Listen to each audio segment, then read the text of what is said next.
ভক্ত আছে যে কৃষ্ণ তার জন্য কান্না করে, তাহলে কৃষ্ণ যার জন্য কান্না করে তাহলে সে কেমন ভক্ত যে স্বয়ং ভগবান তার জন্য কান্না করে, তাহলে সেমন ভক্ত সে।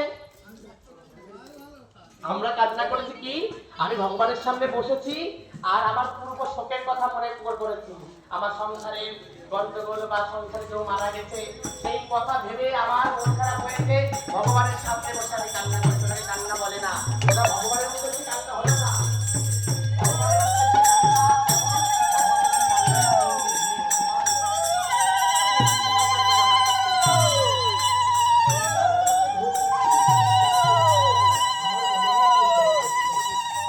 আমি তো মন্ত্রতন্ত্র কিছুই জানি না,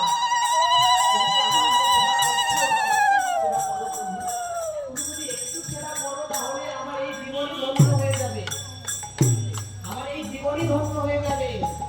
একটু কৃপা করে তুমি এসো। কখনো বলে দেখেছি ভগবানকে? শুধু তো যে গেছি ঠাকুর ঘরে একটা করে নকুনদানা দিয়েছি, বাস চলে এসেছি, কিন্তু ভগবানের যে কি চাহিদা, কি একটু প্রার্থনা করেছি? তাহলে তুমি কি করে চাইছো ভগবানের কাছে যে ভগবান আমাকে এ দেবে ও দেবে?